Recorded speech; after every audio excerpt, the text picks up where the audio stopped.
Good afternoon, ladies and gentlemen.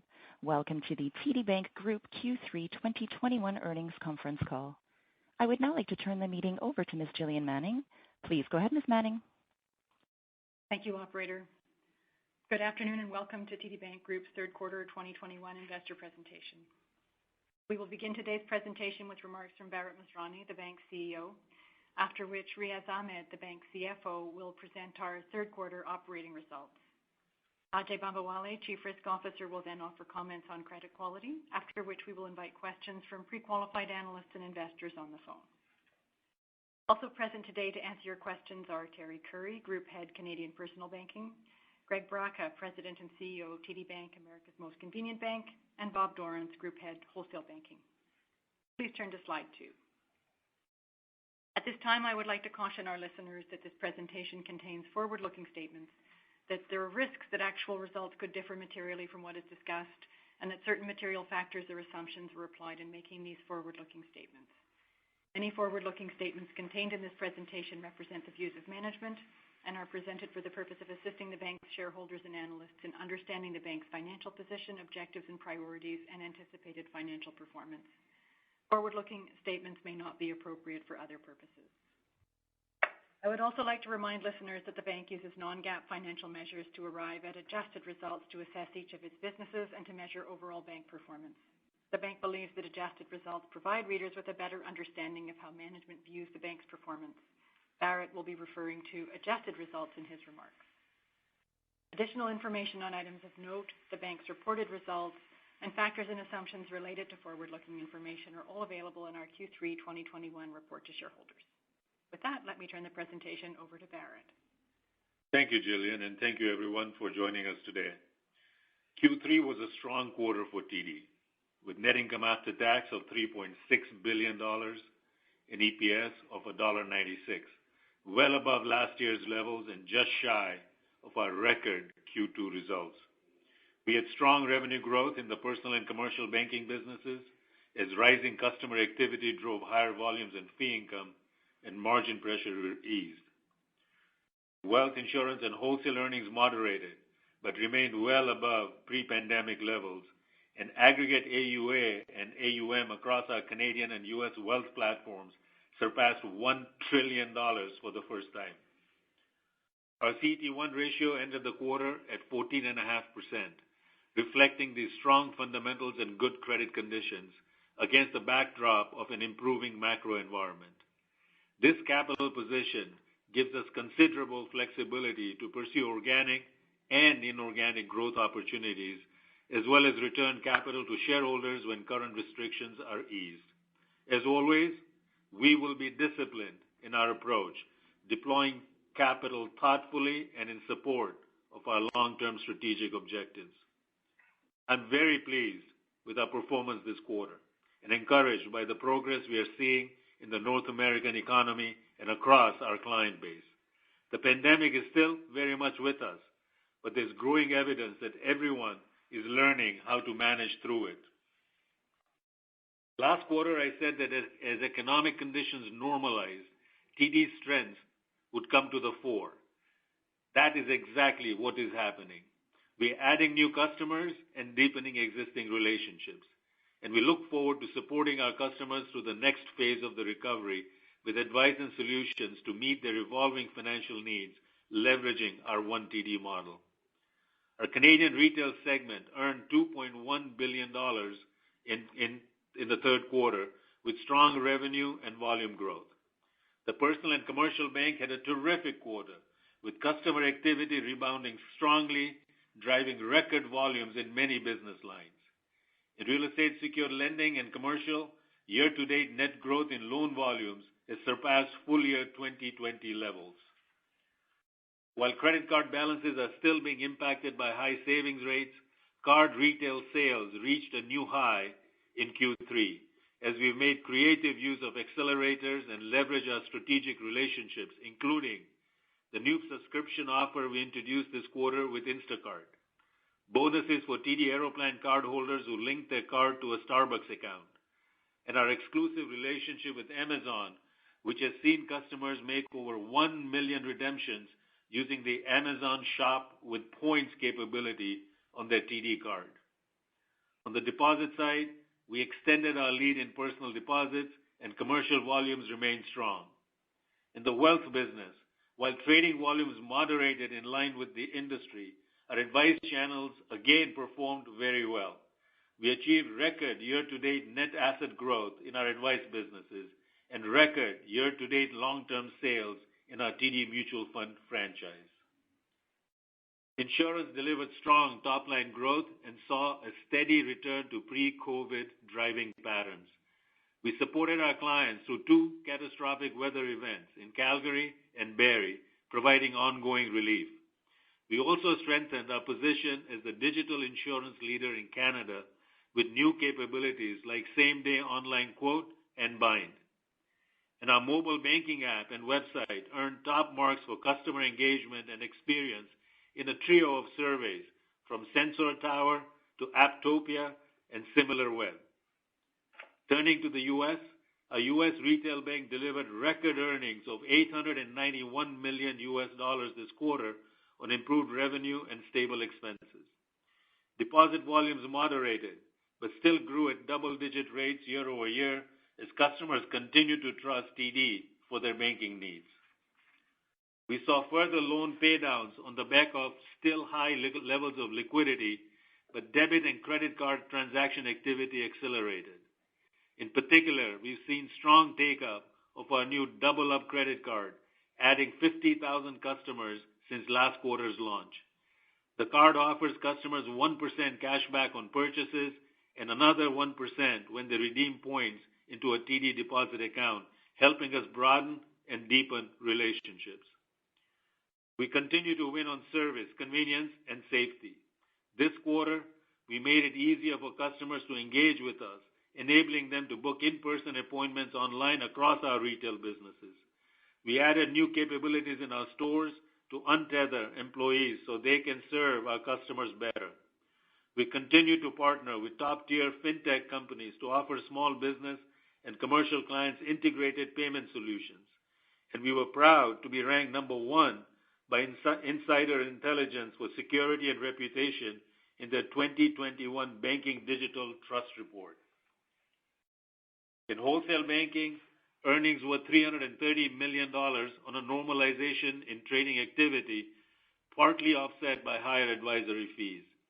TD Securities won several signature mandates in the quarter and received further recognition for the investments we've made to strengthen our global platform and enhance the capabilities we offer our clients.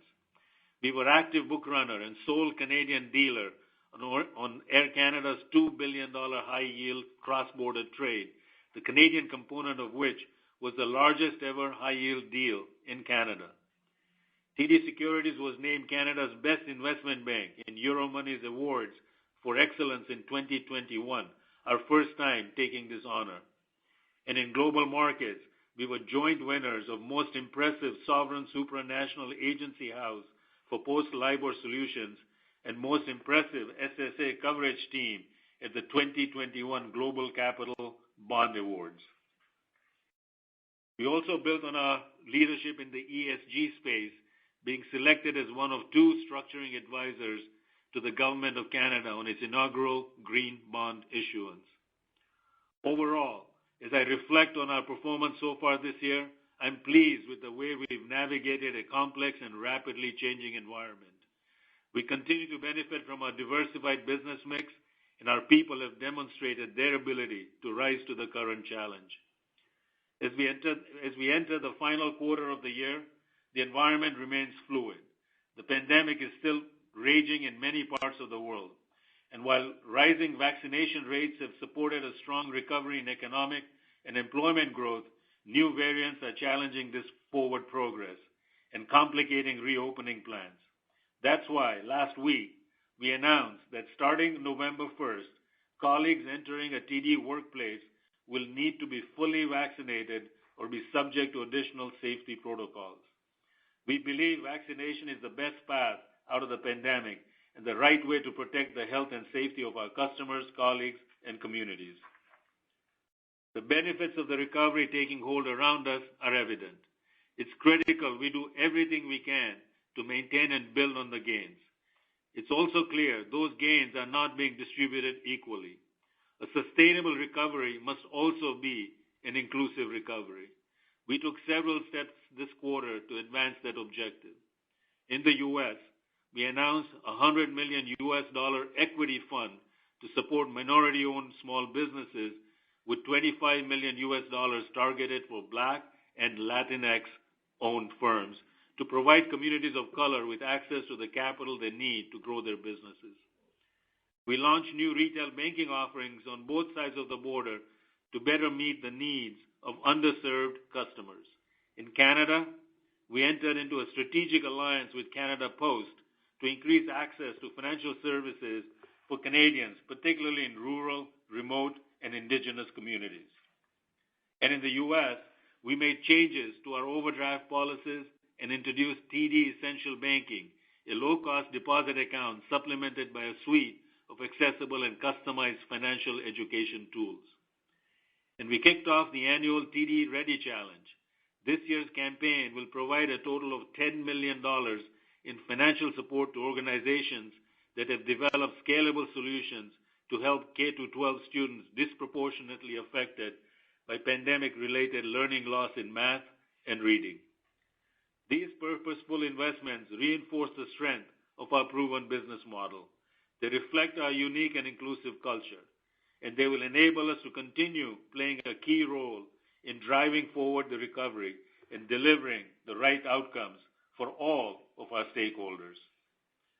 None of this would be possible without our 90,000 TD bankers who bring our purpose to life and deliver each day on our vision to be the better bank.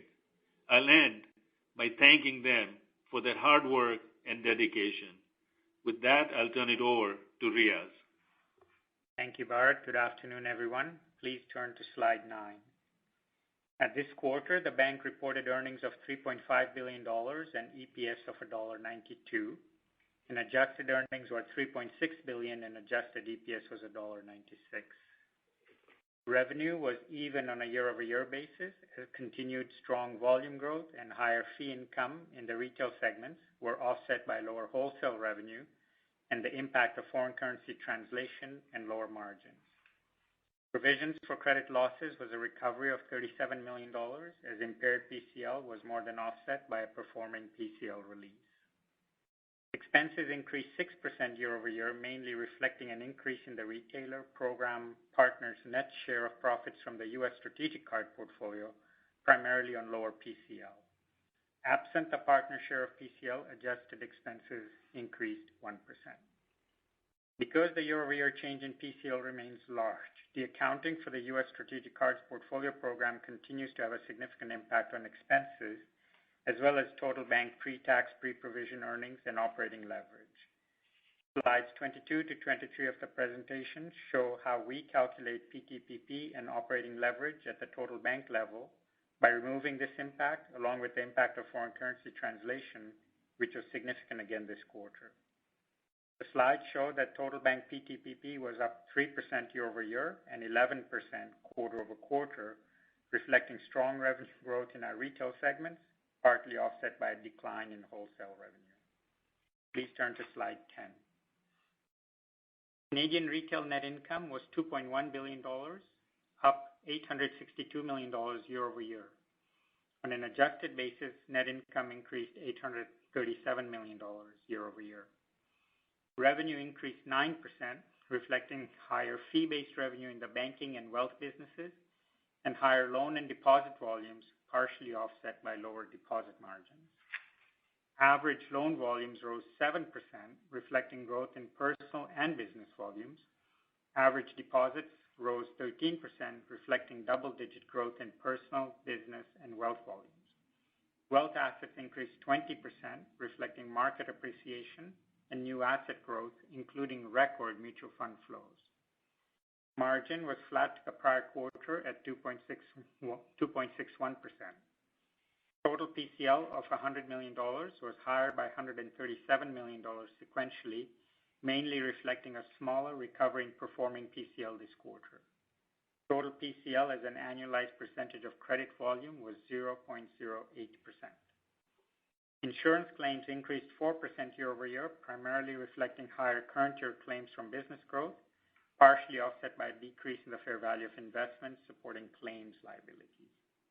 Reported expenses increased 8%, reflecting volume-driven and employee-related expenses, as well as higher technology and marketing costs as we continue to invest in the business. Please turn to slide 11. U.S. Retail segment reported net income was $1.1 billion, up $562 million. U.S. Retail Bank net income was a record $891 million, up $631 million, primarily reflecting lower PCL and higher revenue, partially offset by higher expenses. Revenues increased 5%, reflecting higher fee income from increased customer activity, strong deposit growth, and higher income from PPP loans, partially offset by lower deposit margins. Average loan volumes decreased 5% year-over-year. Personal volumes decreased 1%, primarily reflecting lower home equity and credit card balances, and business loans declined 8%, reflecting paydowns and lower commercial line usage, partially offset by higher average PPP loan volumes. Average deposit volumes, excluding sweep deposits, were up 15%, including 25% growth in core consumer checking. The sweep deposits were up 3%. Net interest margin was 2.16%, up 1 basis point sequentially. Total PCL, including only the bank's share of PCLs for the strategic cards portfolio, was a recovery of $74 million, higher by $99 million sequentially on a smaller recovery in performing PCL. The U.S. retail net PCL ratio was negative 0.18%. Expenses increased 2%, primarily reflecting higher investments in the business. The contribution from TD's investment in Schwab was $161 million, compared with a contribution of $230 million from TD Ameritrade a year ago. Please turn to slide 12. Wholesale net income was $330 million, a decrease of 25%, reflecting lower revenue, partially offset by lower PCL and lower non-interest expenses.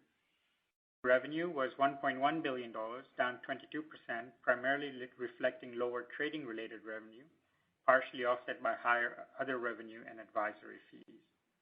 PCL was $2 million. Expenses were down 5%, primarily reflecting lower variable compensation, partially offset by higher employee-related costs from continued investments in wholesale banking's U.S. dollar strategy. Please turn to slide 13.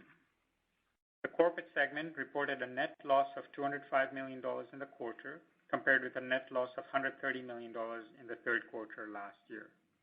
The year-over-year increase reflects a lower contribution from other items, acquisition and integration charges related to the Schwab transaction, and higher net corporate expenses. Adjusted net loss for the quarter was $122 million, compared with an adjusted net loss of $76 million in the third quarter last year. Please turn to slide 14. Common Equity Tier 1 ratio ended the quarter at 14.5%, up 25 basis points from Q2. We had strong organic capital generation this quarter, which added 45 basis points to CET1 capital. Closing of the Wells Fargo Canadian Direct Equipment Finance business and Headlands Tech Global Markets acquisitions during the quarter collectively accounted for 15 basis points of capital. Higher RWA net of FX and other items subtracted a further 5 basis points from capital, mainly attributable to higher credit risk and market risk RWA. RWA increased $10 billion on a quarter-over-quarter basis, mainly reflecting higher market risk and credit risk-weighted assets. The increase in market risk RWA reflected the expiry of OSFI's temporary reduction of the SVAR multiplier, and the increase in credit risk RWA reflected higher wholesale banking exposures, the impact of FX, and acquisitions, partially offset by positive credit migration in Canadian and U.S. retail. The leverage ratio was 4.8% this quarter, and the LCR ratio was 124%, both well above regulatory minimums. I will now turn the call over to Ajay. Thank you, Riaz, and good afternoon, everyone. Please turn to slide 15. Gross impaired loan formations decreased 3 basis points quarter over quarter to 11 basis points, a 16-year low, and were lower across all segments. Please turn to slide 16.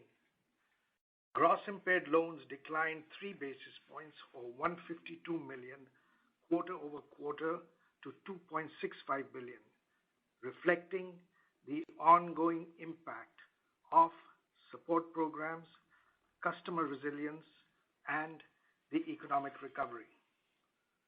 Please turn to slide 17. Recall that our presentation reports PCL ratios, both gross and net, of the partner's share of the U.S. strategic card PCLs. We remind you that PCLs recorded in the corporate segment are fully absorbed by our partners and do not impact the bank's net income. The bank recorded a PCL recovery of $35 million in the quarter, reflecting a performing allowance release, partially offset by cyclically low impaired provisions. Please turn to slide 18. Bank's impaired PCL was $244 million, with all segments contributing to $141 million quarter-over-quarter decrease. Performing PCL was a recovery of $279 million this quarter, compared to a recovery of $758 million last quarter. The current quarter recovery reflects additional allowance releases in the Canadian retail, U.S. retail, and corporate segments. Please turn to slide 19. The allowance for credit losses decreased $258 million to $7.7 billion quarter-over-quarter, reflecting a performing allowance release, largely related to continued improvement in credit conditions. In summary, credit performance has trended positively this year as we have progressed through the pandemic, and PCLs may continue to be relatively low through the balance of the fiscal year. While credit performance has been satisfactory, uncertainty associated with the ultimate credit impact of COVID-19 remains elevated, and credit results may vary by quarter. TD, however, remains well positioned to manage through the balance of the pandemic, given we are adequately provisioned. We have a strong capital position, and we have a business that is broadly diversified across products and geographies. With that, operator, we are now ready to begin the Q&A session. Thank you. We will now take questions from the telephone lines. If you have a question and you're using a speakerphone, please lift your handset before making your selection. If you have a question, please press star 1 on your device's keypad. You may cancel your question at any time by pressing star 2. Please press star 1 at this time if you have a question. There will be a brief pause while the participants register. Thank you for your patience. The first question is from Gabriel Dechaine with National Bank Financial. Please go ahead. Woohoo, number one.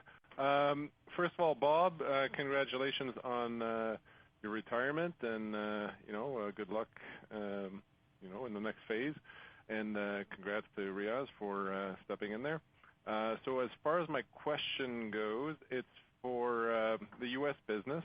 I saw that you made some changes to your deposit product lineup. You added one that doesn't charge overdraft fees anymore, and then the existing product, some curbs or limits on how many times you can charge overdraft and at what level they're triggered. Is this stuff that's going to have any noticeable impact on the revenue line in the U.S. in coming quarters? Because I understand that fee source is a pretty substantial one. Well, Gabriel, first of all, thank you for the question. Hope all is well. Let me just provide a little context why we did that and why we rolled the product out. We call it Bank Essential. First, as you know, our model in the U.S., we're particularly focused on making sure we're covering all of the communities in which we do business. And still, to a large part, unfortunately, there is a lot of unbanked or underbanked populations in the U.S. really throughout the footprint. And, in doing our own research and seeing where the market was moving, we thought this was the right approach to making sure we're providing banking services to the new-to-bank environment, as well as those that have been troubled by overdrafts in the past. And Bank Essential really is a non-overdraft product that you cannot overdraw. There are no checks, but you get all the benefits of ATM, digital, online banking, and certainly the debit capabilities that go along with it. So we think this is a positive product, and we're already getting really good feedback in just a couple of short weeks from the field, and folks are embracing it. I do want to say, though, that for our core customers that are in the banking world, there is a definite place for the overdraft product and the ability to make sure that items get paid and folks continue to have access to items that are clearing through their account, whether they're at the register or through the check, and overdraft still has a place. What I would say is that some of the changes that we made into the number of limits, to your question, and how many times you can overdraw and the actual thresholds to overdraw, we just think these were better experiences for our customer, and we really wanted to make sure that we continue to face off with our 10 million customers and stay very competitive with the market. So we think these were positive changes. As to the impact, this is not going to have a material impact on our P&L or our performance, but we would think that the combination of these changes, if you'd size them, they could be worth $40 or $50 million. But this is not going to change the narrative of our P&L. Is that per annum? Obviously, we'll continue to watch where the market moves with these developments, and we'll stay current on our product suite. Is that per annum or per quarter? No, that's a per annum, no. Okay, all right. Well, thanks for that, Greg. Appreciate the quantification there and the rationale, which I totally understand as well. Thank you, and enjoy the rest of your summer. Thank you. Thank you. The next question is from Doug Young with Desjardins Capital Markets. Please go ahead. Hi, good afternoon. Just Bharat, in your opening remarks, you talked a bit about P&C margin pressure easing. So the question maybe is more to Terry and Greg, and for Riaz. But I guess the question is, have we hit a trough in NIMS at the divisional level, or is there structurally some further pressure that we should be expecting? Any guidance on that side? And then as we roll that up to top of the house, is there anything else in corporate that could cause some noise in NIMS as we go forward? And maybe, Greg, within your answer, was there any impact from the PPP prepayment on margins in this quarter? Thanks. Let me just from an overall bank perspective, Doug, this is Bharat, and then pass it on to Terry and Greg to talk about each of our major businesses. But generally, this number keeps on bumping around, as you've heard. Generally, there's been a downward pressure on this, so the quarter to quarter it can bump around. But as long as rates are where they are and our business continues to grow, there may be pressure, downward pressure. But without a doubt, a lot of the repricing that has occurred, we're coming towards the end of this cycle rather than towards the beginning of this cycle. So why don't I pass it over to Terry? Perhaps you can comment on your divisional question, and then maybe Greg can pick it up at his end, and then Greg can pick up your question on the PPP loans. Okay, thanks, Bharat. It's Terry. I would say there's not a lot to add from our business perspective to what Bharat had said. We were pleased that the pressures eased, and in fact, the margins were flat sequentially. There are still, there's still downward pressure going forward, and that's again, there are a lot of moving parts. So not a lot to add, Bharat, to what you said.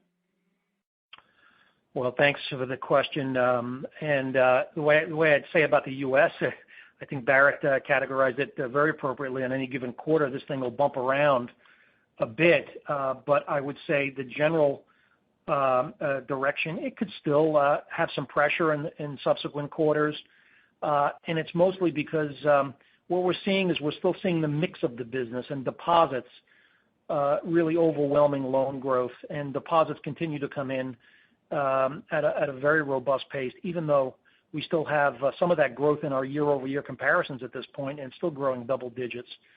The other aspect of it, as we know, is that while the short end of the curve is in the base year-over-year, you still have some pressure on the long end as we reprice investments that are maturing, and there's still some downward pressure there.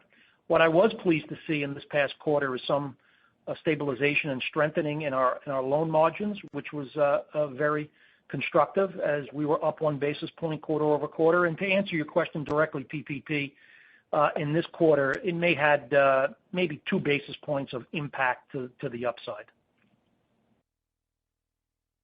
Okay.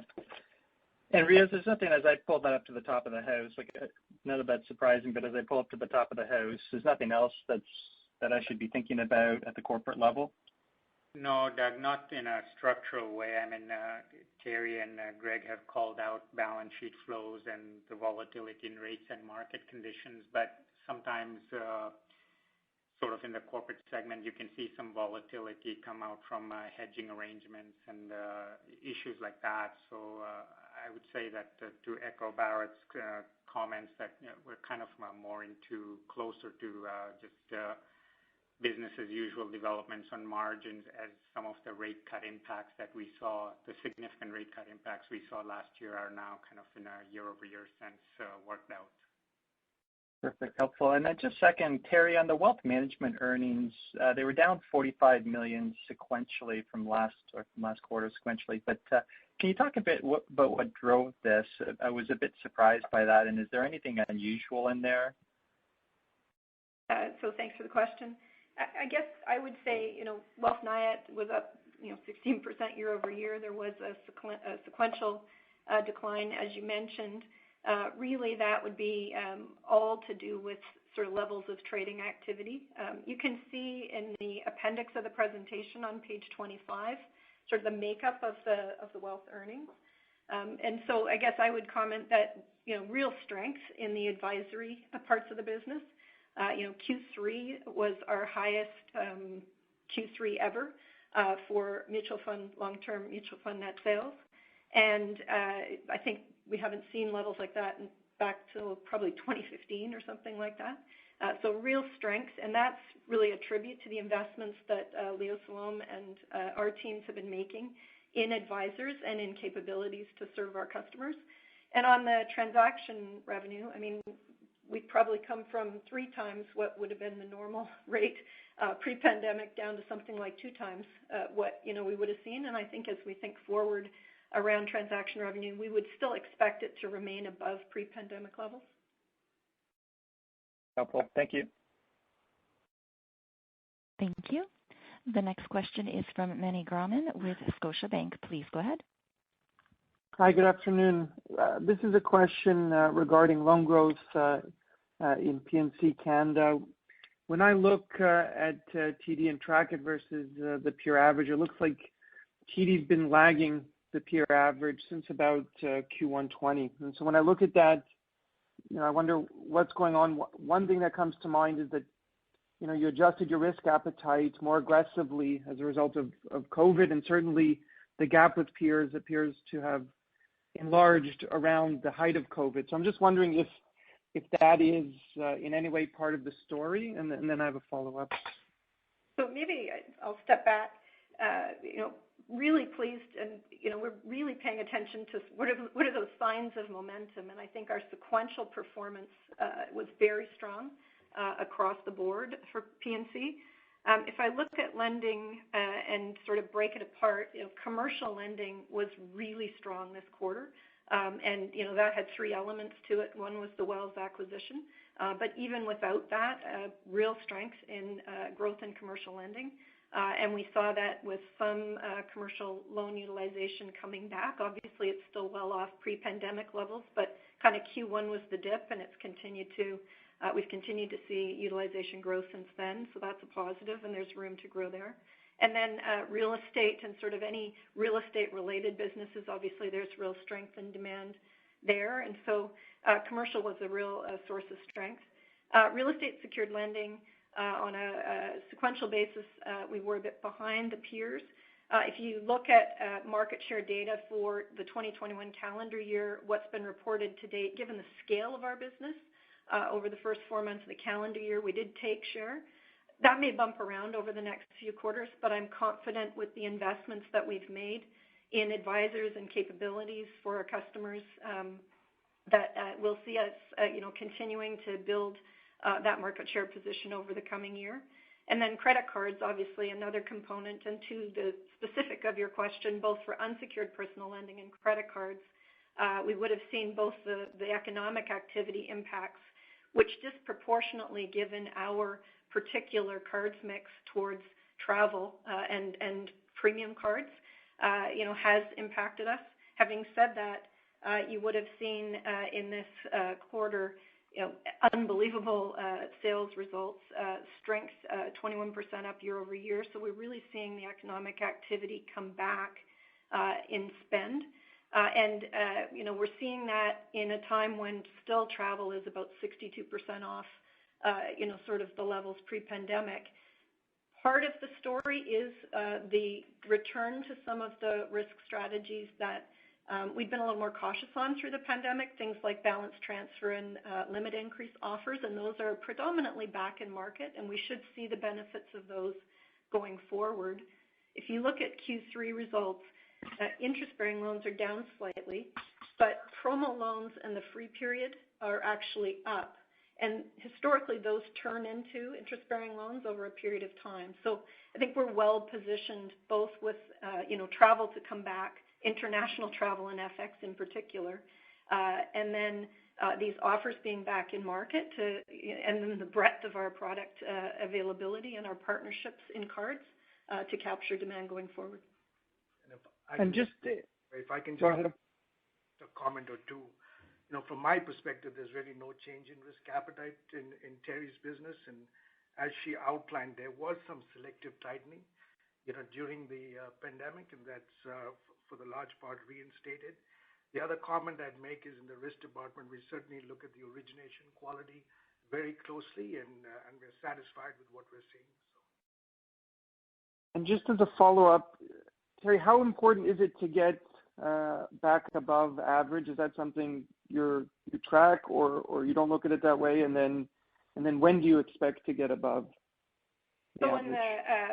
So I guess commercial, I'd say going really well.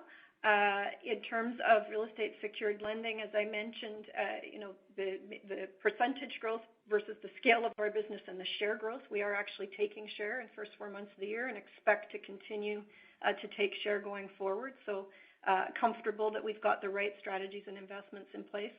And then on credit cards, I would attribute, kind of middle of the pack right now, and I would attribute that again to the mix of the book. We've got the Amazon partnership, which is unique to TD and delivering great results. Barrett mentioned the Shop with Points redemptions that are only available to TD customers. We have the partnerships through Aeroplan, including a unique capability for Canadians to get bonus offers through Starbucks. And you may have just seen an announcement that Aeroplan will be partnering with the LCBO, so another great opportunity for TD cardholders only. And then the Instacart subscription sort of work that we're doing. So I feel overall like we are well positioned. There's nothing sort of standing in our way as economic activity returns to regaining a leadership position. Thank you for that. Thank you. The next question is from Ebrahim Poonawala with Bank of America. Please go ahead. Good afternoon. I guess just Terry, maybe sticking with credit cards, there's been a fair amount of conversation around BNPL over the last few months. As you think about the growth of that product, one, remind us everything that you are doing in terms of partnerships to grow that. And secondly, given just your positioning in the credit card business, both in the U.S. and Canada, do you agree with the view that the economics of the cards business and what that business might look as we come out of the pandemic is likely to be very different, impacted by the liquidity that the consumers have and the adoption of the BNPL? So there's a lot in that question. Let me start with the sort of the end of your question on the economics of the business. So as I talked about, real strength in customer activity, and therefore other income was very strong. I would think that as that activity continues, we would continue to see strength there.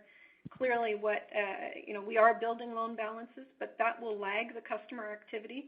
But I have no reason I believe that we will have sequential loan balance growth sustained over the coming period of time as the activity returns, and that will obviously lead to further profitability. So I don't see any sort of permanent impact. It's a timing issue from my perspective more than an issue. As it relates to buy now, pay later, we are paying attention to this evolution. I don't see it in the near term being an impact to our ability to continue to grow profitably. Having said that, we are playing in the space. With our MBNA card offering, we do have a post-purchase installment plan capability that's been in market for a number of months, and it's worked well. And we've built that in such a way that it is leverageable in our Visa credit card portfolio, and so that's something that we'll continue to evaluate. And then in the U.S. business, you may be aware that we have both pre- and post-purchase capability in the retail card services business. And we have also an opportunity with select merchants in a partnership with a fintech to do point-of-sale purchase installment lending. And so, one of the things TD's done a great job of is, sort of leveraging capabilities on either side of the border, learning on either side of the border, and then implementing as it makes sense for our customers going forward. So I'd say it's a space we're paying attention to. I don't see it having any material impact in the near term, and we've got good experience in the product. That's helpful. Thank you. And I guess just Bob or Riaz, congratulations to both of you. Maybe a word on the wholesale business. You've been investing and growing that for the last number of years. Give us a sense of, as we come out of this, where are the market share opportunities for TD in the wholesale business? Is it a product? Is it a geography? And kind of how do we think about where we are in the market share growth opportunity and outlook there for that business? Bob, you can really set this up for Riaz. I could set it up and give the responsibility to Riaz. It definitely is in the U.S. dollar business, Ibrahim, both in the U.S. region, but also in U.S. dollar products globally. And I think the big opportunities for growth, there's just, the ongoing addition of corporate clients, which we're growing organically. We continue to invest in adding people and adding credit relationships, enhancing those relationships with the introduction of the product suite that we've been building. We've more recently been invested in U.S. asset securitization products, asset-backed securities. Whereas adding to our corporate bond capabilities, we're very focused as well on how we can do more in the private equity part of the landscape, because that is really growing, as you all know. So we've been building out relationships with the private equity, major private equity funds in the U.S. And the mid-cap ones as well, where they fit the product suites. We've been focused on the Canadian, European pension clients that have active interest in that market as well, adding to our product capabilities in the leveraged finance, high yield bond markets, et cetera. So we are seeing growth there, lots of opportunity for growth. It's a very large market. We're looking to focus on the segments of that market that we are comfortable and have expertise in and can add increasingly to. On the product side, we're also continue to build the prime service business.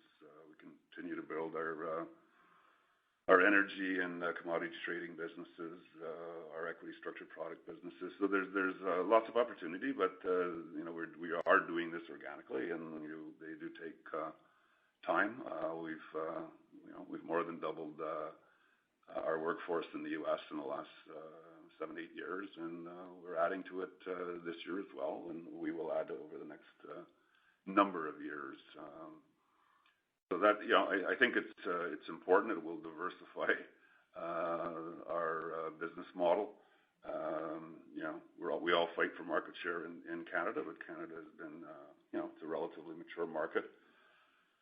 It's not like the U.S. isn't mature, but it's just much larger. And we've also been working hand in hand with Greg's team as to how we become increasingly successful as being a good partner in pursuing a universal banking model in the U.S. And that's showing lots of opportunity, and we look forward to continue to do that. Thank you. Thank you. The next question is from Paul Holden with CIBC. Please go ahead. Thank you. Good afternoon. I didn't think I'd be asking this question this deep into the Q&A session, but I guess I'll ask on the discount broker threat in Canada with one of your competitors moving commissions to zero. How do you view that competitive threat, and what strategies will you use to retain clients and assets? So it's Terry. Thanks for the question, Paul. Maybe I'll just level set because I know there's been some attempt to quantify what this could mean if a similar strategy was taken by us. And so I'll start with about 1% of TD's total revenue would be how we would estimate it. There's a broker dealer fees and commissions line 1 in the SUPPAC, page 6, and it's about 50% of that line would be represented by a change that would be similar. So just to give you the quantification, I guess I'd start with, we have a unique and differentiated offering in TD Direct Investing. And so, I think we provide significant value that enables our customers and clients to achieve their goals with us and also to feel very well informed through our, industry-leading learning center and tools and capabilities that we provide, the dashboards, with WebBroker and thinkorswim. We have unique trading offerings. We have advisors who are available and specialists who are available to our customers. And we continue to really add content. Customers who leverage our learning content provide us with very high satisfaction scores, like 20 points ahead of those that don't. And so I think that we have an offering and a platform that is very unique and adds significant value. And so our starting point wouldn't be that, we need to make a change. Obviously, we'll continue to evaluate what happens in the marketplace and continue to make the right decisions for our business. I would also offer that, we have recently launched TD Goal Assist, and so we have a new offering that is available to customers who really are self-service investors, where they, want to follow a plan. There's no minimums. There's no monthly fee. No commissions for trading TD ETFs. So there is an offering sort of to meet the breadth of needs of Canadian investors that we feel very confident will continue to win in the future. Great. That's a very helpful answer. And then just one more for me, and I guess a bigger picture one. The federal government announced proposals around open banking relatively recently. So I'm just wondering what your thoughts are around open banking as a potential risk or opportunity, and how TD is prepared for that eventuality. Thanks. It's Terry again. And so, this has been a file that we've paid a lot of attention to. Obviously, the ability for customers to share their data safely and securely with full knowledge of where it's going and how it's being used is incredibly important for us at TD. And we've talked about that over the years. I think we're very well prepared and interested in continuing to leverage data and third-party data in particular for our TD customers, and think that we have some unique ability to do that.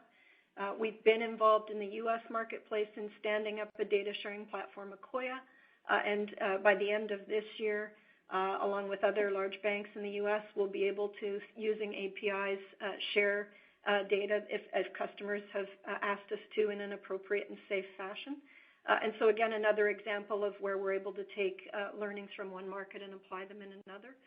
So we look forward to the continuing evolution of open banking. We also think an industry-led solution like in the U.S. makes a lot of sense. In some other global markets, this has been put forward as a response to unbanked. That's a very small population in Canada, and I would say from a TD perspective, we think our Canada Post Alliance will be a way to get at unbanked and Indigenous communities across the country. And then often it's talked about as a way to help customers switch bank accounts. Very few customers switch, but more customers switch in Canada than in other markets that have enabled this capability. So I don't see it as an access requirement, but what I do see is for customers who want to have the ability to have their data shared, we will be well positioned to take advantage of that capability and help them meet their goals. Great. Thank you. That's it from me. Thank you. The next question is from Nigel D'Souza with Veritas Investment Research. Please go ahead. Thank you. Good afternoon. I wanted to first start off on a quick question related to trading revenue. When I look at the income statement, there's a trading income loss there of about 16 million, and that's against, on the segment level at wholesale banking, trading related revenue of 467 million. So I was wondering if you could just provide some color on the reconciliation there between that and what drove at the bank level that loss that we're seeing this quarter. Nigel, let me take that. It's Riaz. As you know, in trading products, you can have a combination of both interest income as well as gains and losses that materialize from the daily flows. And so the accounting for that is that the interest income and taxable equivalent dividends and whatnot go into NII lines, and then the market gains and losses go into the other income lines. So what we do in the sub-pack is we break that all out for you and present it as a trading-related revenue, which is actually the proper line to focus on, because the trading gains and losses that gets offset with NII lines as well to come up with that trading-related number is how I position it. But unpacking it is a set of complexity between line items that can be very detailed. So better to just focus on the trading-related line item as a way of comparing quarter-to-quarter trends in how our global markets business are doing.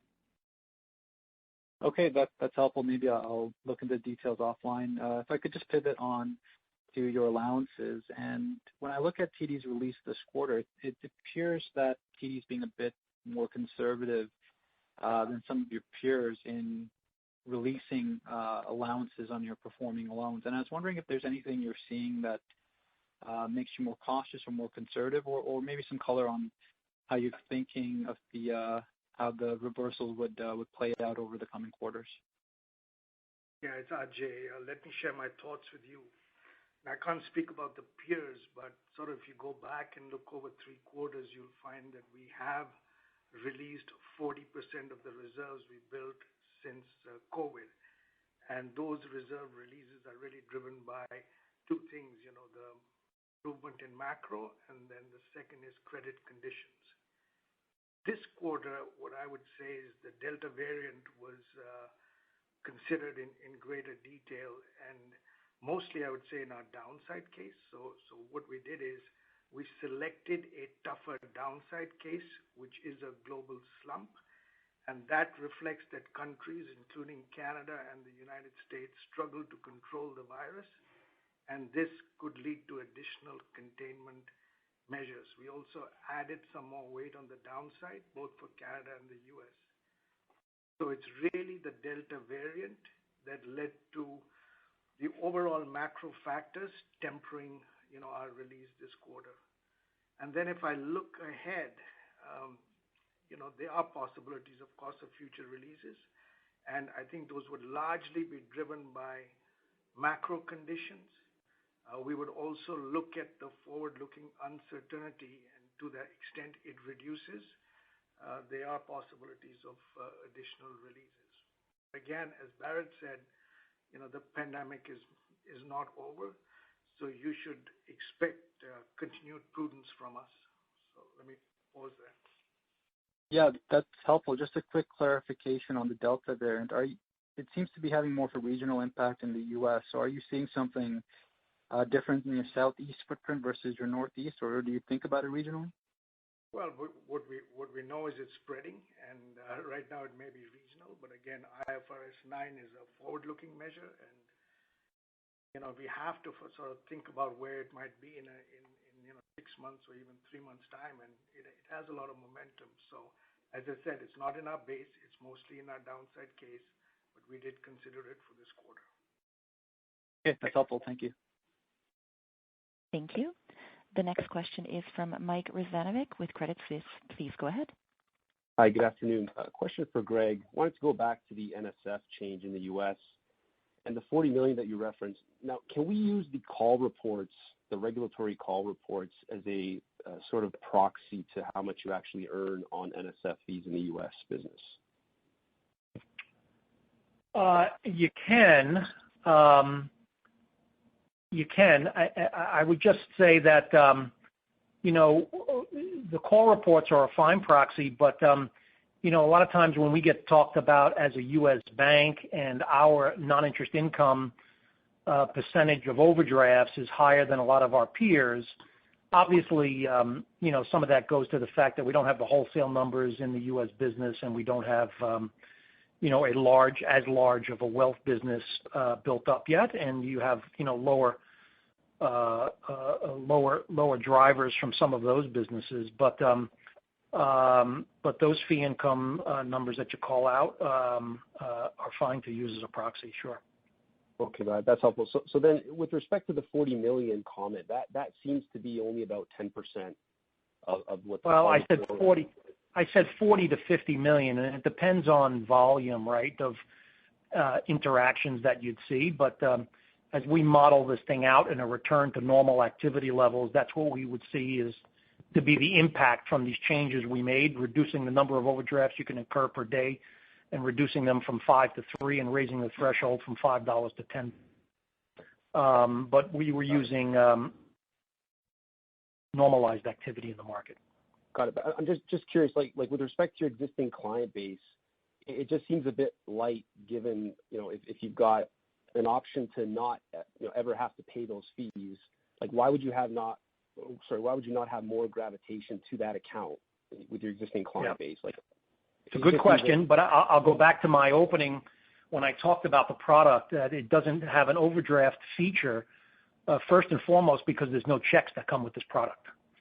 So a lot of your existing portfolio, our existing portfolio, are not going to gravitate towards not having the ability to have check writing capabilities, number one. Most people want that. A lot of people are going to want that. And then secondly, a lot of people find it actually very comforting that if something comes in, whether it's an ACH debit or a recurring payment, that there is some sort of overdraft protection, doesn't allow that item to get bounced back. For a certain segment of the population, though, that are either new to banking or trying to make sure that they're not overdrafting their account and have limited transactions, don't need check writing capability, this will be attractive. But again, there's no checks that come with this product, so you're going to have some folks that this would not be applicable for, right? Got it. Thanks for that color. And maybe if I could just quickly pivot to Terry, is this something that could potentially come to Canada inevitably? And not sure if you can quantify, but should we be looking at maybe the U.S. as a proxy in terms of how much of the revenue in the Canadian business would come from the NSF type fees? So it's Terry. The proportion would be much lower in the Canadian business as a starting point. And then I would say, we do have a basic banking account available in Canada. And for many of the same reasons that Greg has cited, overdraft protection is a convenience and peace of mind product. And we have the opportunity for people to either pay as they go in most provinces or pay a flat fee for the service. And so, I don't necessarily see a reaction to this in the same way, just given that it's a very meaningful and useful product for Canadians. Okay, thank you both for the color. Thank you. The next question is from Darko Mihelic with RBC Capital Markets. Please go ahead. Hi, thank you. Terry, I just want to go back to the discussion on the transaction fees and the decline there. From the outside looking in, it's hard for us to know, with such a big decline quarter over quarter, it's hard for us to know whether there is other underlying currents happening in the business. And what I mean by that is, apart from potentially some of your customers going to starting to trade with zero commissions, I doubt that's had an impact this quarter. But things like fractional share ownership, cryptocurrency trading, is there any? Do you think that's having any impact to the business? Is this something that TD is considering addressing? Can you maybe just talk to those potential threats to the business, or conversely, maybe they're opportunities? I don't know, but do you think any of that's having any impact with respect to those revenues? But thanks for the question. I'd probably go back to we're coming off of very high levels of trading relative to what would have been the normal pre-pandemic, and so that 3 times to 2 times and an expectation that we have that we would continue to remain above pre-pandemic levels, I think is a positive and speaks to the breadth of offering and the value of the platform that I talked about earlier. Obviously, we continue to monitor the market, and some of the things that you've identified are likely opportunities for the business in the longer term. We do pay close attention to the flows. And I think one stat that might be helpful is when we look at the assets under administration in Q3 of customers under the age of 30, they actually grew sequentially. And so, we are seeing a capture of quality customers in that age bracket, which is something that I know people pay attention to. So I would reiterate just the strength and breadth of this offering. And obviously we stay close to the market, and the launch of TD Goal Assist was very recent, and it is a reaction to what's happening in the market, and I can anticipate us continuing to deliver against enhanced customer expectations over the coming periods. Okay, thanks for that. And Terry, you had a big jump in card services fees and even service charges. Can you just give us an idea of, it looks different from peers as well. Can you give us any insight into that? Certainly the service charges would be just, again, client activity returning. And so, activity levels would be the main driver. Okay. Thank you very much. And again, Bob, best of luck in retirement. And Riaz, congrats. Thank you. The next question is from Lamar Prasad with Cormark Securities. Please go ahead. Thanks. My question's probably for Greg. Can you provide the total dollar impact of pay downs in the U.S. on loan growth this quarter? Then maybe some comments on the expectation moving forward. I guess ultimately where I'm trying to get at is I'm trying to understand what we can expect to see loan growth in the U.S. come back in a more meaningful way. Are we talking, say, a quarter or two out, or is it somewhere further down the road? Hi, well, thanks for the question. And it's something obviously we're certainly very focused on, but let me just take a step back and just make sure we just level set where we are in the U.S. and what most of our peers are seeing as far as loan growth. I think it's important to provide that context. And as you would have seen by much of their second quarter numbers as well, we would have been on the better side of the group, whether it's the regionals and really, especially if you measure in the money centers, had far more substantial declines year over year in loan growth because of pay downs, particularly on the commercial side and in some of their card portfolios.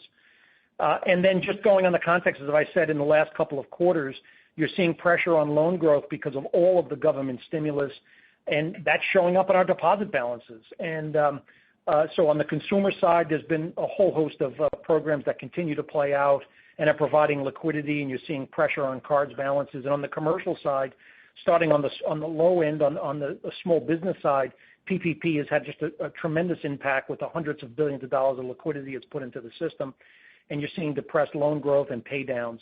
On the commercial and corporate side, certainly Bob's business and my business, you're seeing pay downs occur specifically because of excess liquidity in the system, but also because of the cheap money and access to capital markets. You're seeing a lot of even revolving credits pay down and various forms of bank debt being retired or certainly not being leveraged.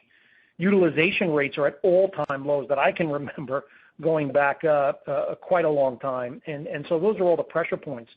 What I would say is that, and I've mentioned this in the last quarter or two, is we were expecting as the recovery takes hold into the back end of this year, we would have expected to start to see some pickup in loan growth and loan volume. And just one little tidbit of real-time data. You know, I know you're looking at the averages and what we're reporting here, but also in the material, we're giving you spot balances, and you're beginning to see some signs of green shoots for loan growth in the U.S. If you're looking at the spot numbers, you're seeing more robust second quarter to third quarter growth in mortgages, in cards are actually up and positive, not down, and you're seeing the same in the auto business. So what I'd say is that's certainly a positive, and we continue to watch on the commercial side. You know, the teams, if you look at my business on the commercial side, we're underwriting a ton of business, but just as quickly as we're putting it on, which is generating good fee income as well, there's a lot of refinancing going on for long-term structures in the capital markets, and we're going to continue to watch for that growth on the commercial side, but we would expect that in the back half of the calendar year to start emerging. Okay, thank you. Thank you. There are no more questions in the queue at this time. I would now like to return the call to Mr. Bharat Masrani for closing remarks. Thank you, operator, and great questions, on many issues.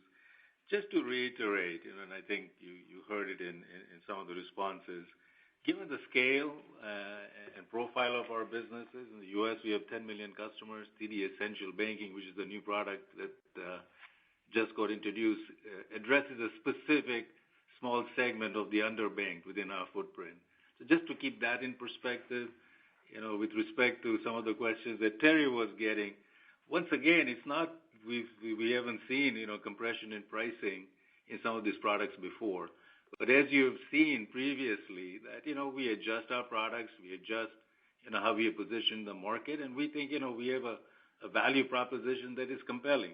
So we'll see how all these things play out. But suffice it to say, given the scale, size, and profile of TD, we feel comfortable as to how we can sort of navigate through some of these issues that was brought up on the call.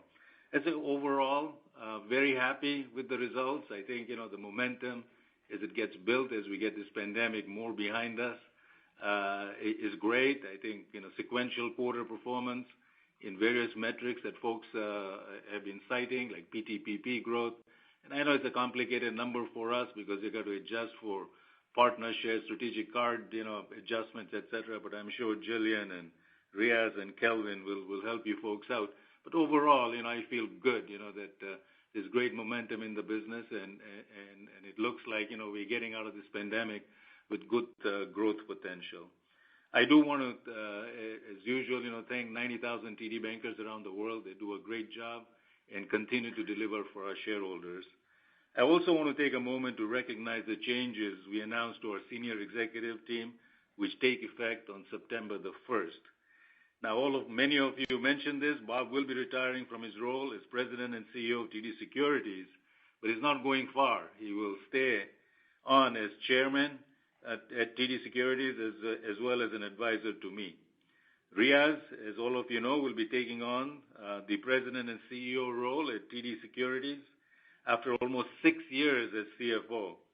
And we will welcome Kelvin Tran and Barbara Hooper to the senior executive team. Kelvin as CFO and Barbara as EVP, Corporate Development, Treasury, and Strategic Sourcing. I look forward to continuing to work with all of them in their new roles. And since this is Riaz's last call as CFO and Bob's last earnings call, I'd like to invite each of them to say a few words. Riaz? Thank you, Bharat. It's been a real privilege to serve as TD's CFO for nearly 6 years. It's really been fantastic to work with our investors and analysts, and I look forward to continuing to see many of you in my new role. I'm really excited to be joining TD Securities with sincere thanks and appreciation to Bharat and to the board for the opportunity. Bob and the TDS leadership team have built a terrific franchise, and I feel lucky to be joining this very talented team. And also equally thrilled to see Calvin and Barb taking on their new roles. We do have a top finance and treasury organization, and to my colleagues there, I'd just like to say thank you. It's been a real privilege working with you. Bob? Thanks, Riaz. These last 20-plus years at TD have been incredibly rewarding. I feel very fortunate to have had the opportunity to work with so many great people at the dealer, across the bank, and in the business community. I believe that working together, we've built an impressive dealer franchise that continues to evolve and support our clients, attract and retain great talent, and make a lasting difference in the communities in which we're involved. I look forward to all the success that's to come for TD Securities as Riaz transitions into the President and CEO role next week. We've got a great team to work with. I also look forward to continuing to support the dealer's client coverage through my efforts as a chairman, and also continue to work with Bharat. I'd like to thank Bharat, the entire senior executive team, and the board for their support and guidance over the years. And last but not least, thank you to everyone at TD Securities for a great partnership. We've accomplished so much together. And now I'll turn it back to Bharat for his final words. Thanks very much, Bob, and thank you, Riaz. Congratulations to all the new folks in their new positions. Looking forward to great things. And thank you all for calling in, and a great engaging call. Look forward to seeing you in the next, hopefully we can meet in person one of these days. Otherwise, we'll talk 90 days from now. Stay safe and stay healthy. All the best. Thank you. The conference has now ended. Please disconnect your lines at this time, and we thank you for your participation.